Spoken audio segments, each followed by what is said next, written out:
Hello once again welcome back all guys. ഇപ്പം നമ്മൾ ബത്തേരിയിൽ എത്തിയിട്ടുണ്ട്. ആദ്യം നമ്മൾ പോകുന്നത് മെയിനായിട്ട് നമ്മുടെ സ്റ്റുഡിയോയിലേക്കാണ് കേട്ടോ. അപ്പോൾ ഒരു 2 monthsന് ശേഷമാണ് നമ്മൾ സ്റ്റുഡിയോയിലേക്ക് വന്നിട്ടുള്ളത്. അപ്പം കയറിയ പാടെ തന്നെ ഒരുപാട് ഡ്രസ്സിൻ്റെ കളക്ഷൻസ് നമുക്ക് കാണാം. അങ്ങനെ വെറൈറ്റി ആയിട്ടുള്ള ഒരുപാട് കളക്ഷൻസ് ഉണ്ട് കേട്ടോ നമ്മുടെ സ്റ്റുഡിയോയിൽ. പിന്നെ ഇഷ്ടംപോലെ ഫുഡ് വെയർ കളക്ഷൻസും ഉണ്ട്. എല്ലാത്തിൻ്റെയും സ്റ്റാർട്ടിങ് വരുന്നത് 499, 299. ഈ 999 അല്ലെങ്കിൽ 99 വിട്ടിട്ടൊരു കളി നമ്മുടെ സ്റ്റുഡിയോയ്ക്കില്ല. അപ്പം നമ്മുടെ അമ്മച്ചി ഇത് അവിടെ ഇരിക്കുന്നുണ്ട് കേട്ടോ. അപ്പം നമ്മൾ മുകളിലത്തെ സെക്ഷനിലേക്ക് പോകുന്നില്ല, നമുക്ക് നോക്കാനുള്ളതെല്ലാം താഴത്തെ സെക്ഷനിലാണ്. അപ്പം ആദ്യം തന്നെ നമ്മൾ നോക്കാൻ പോകുന്നത് നമ്മുടെ ലിപ്സ്റ്റിക് ആണ് കേട്ടോ.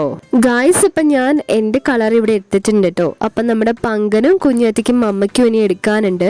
അമ്മച്ചി എന്തായാലും നമ്മുടെ കൂടെ ലിപ്സ്റ്റിക്കിൻ്റെ സെക്ഷനിലേക്കൊന്നും വന്നില്ല, കാരണം ഇവിടെ ഇരിക്കാനുള്ള ഒരു ഏരിയ ഒന്നും ഇല്ലല്ലോ. അപ്പം നിന്ന് മടുക്കുമെന്ന് പറഞ്ഞിട്ട് അമ്മച്ചി നമ്മുടെ ഫുഡ് വെയർ സെക്ഷനിൽ നമ്മളെ വെയിറ്റ് ചെയ്തിരിക്കുന്നുണ്ട് കേട്ടോ. ഗായ്സ്, ഇപ്പം നമ്മുടെ സ്റ്റുഡിയോയിൽ നമുക്ക് എല്ലാ പ്രൊഡക്ട്സും തന്നെ ട്രൈ ചെയ്ത് നോക്കാൻ പറ്റും. അതായത് നമുക്ക് ട്രൈ ചെയ്ത് നോക്കിയിട്ടാണ് എടുക്കാൻ പറ്റുള്ളൂ. അങ്ങനെ ഒരു ഓപ്ഷൻ വേറൊരു ഷോപ്പിലും ഇല്ല എന്നാണ് എനിക്ക് തോന്നുന്നത്. അത്രയും കസ്റ്റമർ ഫ്രണ്ട്ലി ആയിട്ടാണ് ഇവർ ഓരോ കാര്യങ്ങളും കൈകാര്യം ചെയ്യുന്നത്. പക്ഷേ നമ്മുടെ ഈ ലിപ്സ്റ്റിക്കിൻ്റെ സെക്ഷൻ നിങ്ങൾ കണ്ടില്ലേ, എല്ലാം വളരെ എന്താ പറയുക, മിസ്യൂസ് ചെയ്ത് വെച്ചേക്കാണ് കേട്ടോ. വരുന്ന എല്ലാവരും ആരാന്നൊന്നും എനിക്കറിയില്ല, പക്ഷേ നമ്മൾ ഓരോരുത്തരുടെയും ഉത്തരവാദിത്തമാണ് ഓരോ സാധനങ്ങളും സേഫായി നോക്കുക എന്നുള്ളത്.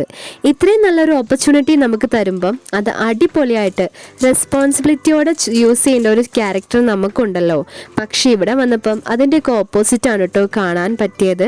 അപ്പം എന്താ ചെയ്യാന്ന് എനിക്കറിയില്ല. നമ്മുടെ ഈ ക്യാരക്ടേഴ്സൊക്കെ മാറ്റണം എന്നാണ് ഞാൻ പറയുന്നത്. എല്ലാവരോടും അല്ല കേട്ടോ പറയുന്നത്, ഇങ്ങനെ ചെയ്യുന്നവരോട് മാത്രമാണ്. അങ്ങനെ നമ്മൾ ആ ലിപ്സ്റ്റിക്ക് 4 സെലക്ട് ചെയ്തു. ഓരോരുത്തർക്ക് പറ്റുന്ന ഓരോ കളേഴ്സ് അവരവർ ചൂസ് ചെയ്തു. അത് കഴിഞ്ഞിട്ട് നമ്മളിപ്പം ഇയറിങ്സിൻ്റെയും അതുപോലെ തന്നെ നമ്മുടെ ചെയിൻസിൻ്റെ ഒക്കെ സെക്ഷനിലേക്ക് വന്നിട്ടുണ്ട്. ഒരുപാട് ഗോൾഡൻ അതുപോലെ സിൽവർ കളറിലുള്ള ചെയിൻസൊക്കെ നമ്മൾ കണ്ടു കേട്ടോ. എല്ലാം നല്ല കളക്ഷനായിരുന്നു. അപ്പം നമുക്ക് ബാക്കി കാര്യങ്ങളും കൂടെ വേഗം കണ്ടു നോക്കാം കേട്ടോ.